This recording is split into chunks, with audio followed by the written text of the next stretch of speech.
Ouais, le Mexique vous a-t-il impressionné? Car le Mexique a réussi son entrée en lice, ils ont gagné leur premier match. Le Mexique vous a-t-il impressionné? Je vais passer dans les rangs, comme d'habitude, et faire un petit tour du propriétaire. Habillage. Aïe, aïe, aïe, c'est le Mexique. Pourquoi cette voix? C'est le Mexique, c'est comme ça, ça arrive comme ça. Pia, le Mexique vous a-t-il impressionné, oui ou non? Non. Non. Monsieur Apadou? J'ai plus trouvé l'Afrique du Sud désastreuse que... Oui ou non? C'est Une formule, là. Voilà, je tente une formule un peu lettrée. Non, pas du tout. Non, pas du tout. Nico, impressionné ou pas? Un peu quand même, non? Un peu quand... Il demande la permission, c'est mignon. C'est l'EDS ici. Mais t'es relou ce soir, là. Non. Non. On a un petit oui, mais pas franc du collier. Ouais. Donc on va pas... Non, on va pas forcer, la nature des gens. Vous, ça vous a impressionné ou pas? Non, pas du tout. Pas du tout? Pas du tout. Non, mais moi j'ai trouvé ça pas mal. Il y a quand même une grosse pression, match d'ouverture, grosse attente, il y a tout le contexte. vrai. On en revient toujours à la même chose. Toutes les manifestations au Mexique, etc.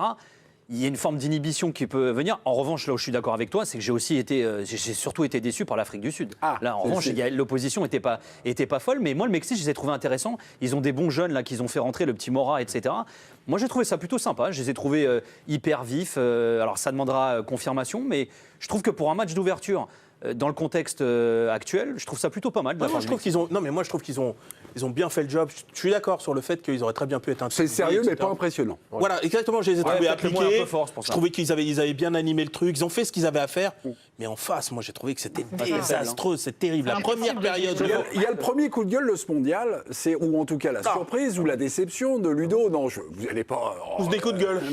Non, c'est pas ça. Mais vous avez été terriblement déçus par l'Afrique du Sud. Pourquoi? Non, mais c'est tout un paradoxe sur ces équipes outsiders. L'Afrique du Sud, depuis la dernière fois qu'elle a organisé le mondial, il n'y est jamais revenu. C'est quoi le but, en fait? Tu crois que en jouant comme ça, c'est quoi l'objectif, en fait?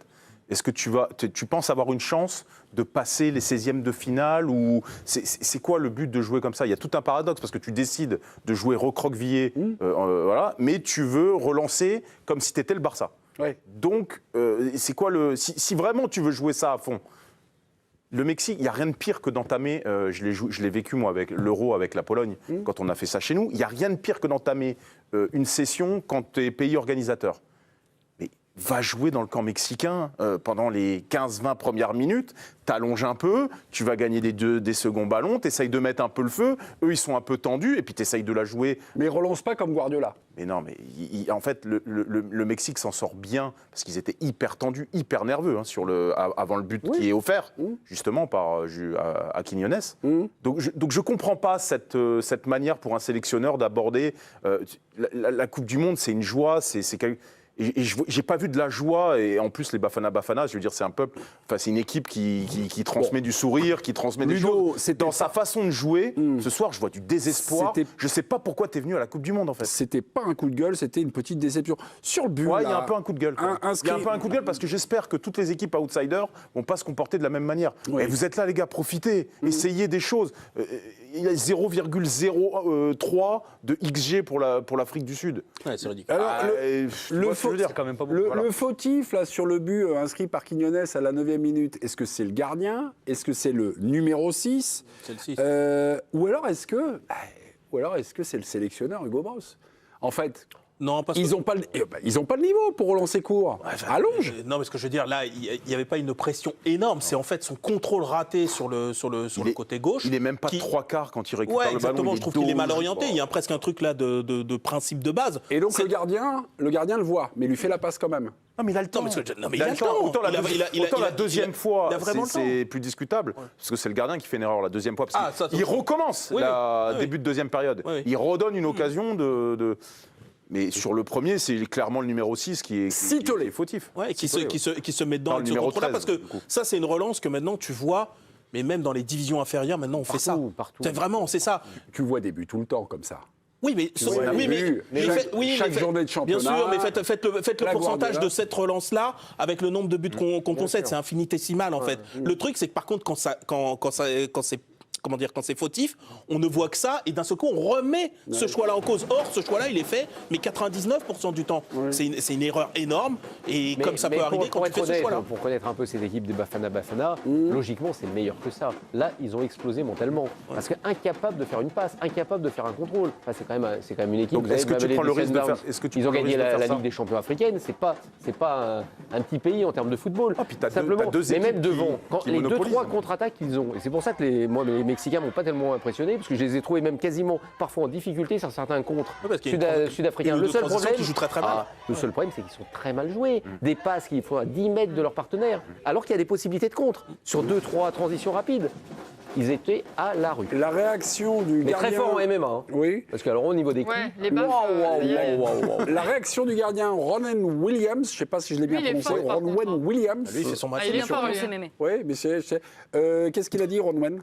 Il a dit que ce n'était pas le plan de jeu. On voulait arriver à la première pause fraîcheur à 0-0. On a pris la pression, on a été punis dès notre première erreur. On a senti de l'amour pour le foot, une super atmosphère dans le stade. On peut être fiers, on a lutté jusqu'au bout. Bon, on enverra la vidéo de Ludo Bragnac, ils vont changer. Tu prends la pression, il te le dit. Donc, soit c'est un manque de lucidité totale, mais si tu prends la pression, ne joue pas à 3 mètres de tes cages pour... Il y a comme un paradoxe dans cette équipe. Ce premier match restera un match à carton, 3 cartons rouges. Le record sur un match d'ouverture a donc été battu. Cameroun, Argentine, 90, il y avait eu 2 cartons rouges. Et puis, on s'est parlé, Nico, le record du record, c'est en 2006, ce match de boucher entre deux nations, vraiment le Portugal et les Pays-Bas. Il y a eu 4 cartons rouges et, il me semble, 9 cartons jaunes. 9 cartons jaunes. Voilà. Bien sûr, c'était le quart de finale. Oui, il y avait eu 4 rouges. Match de fou, d'ailleurs. Match complètement... D'ailleurs, c'était un match un peu bizarre, quoi. Aussi dégueulasse que violent et finalement avec des joueurs magnifiques. Donc, mais ouais, record, on n'était pas loin. Je reviens quand même sur l'expulsion aujourd'hui de Zouané, là, notre ami le deuxième sud-africain, le deuxième à la 84e minute.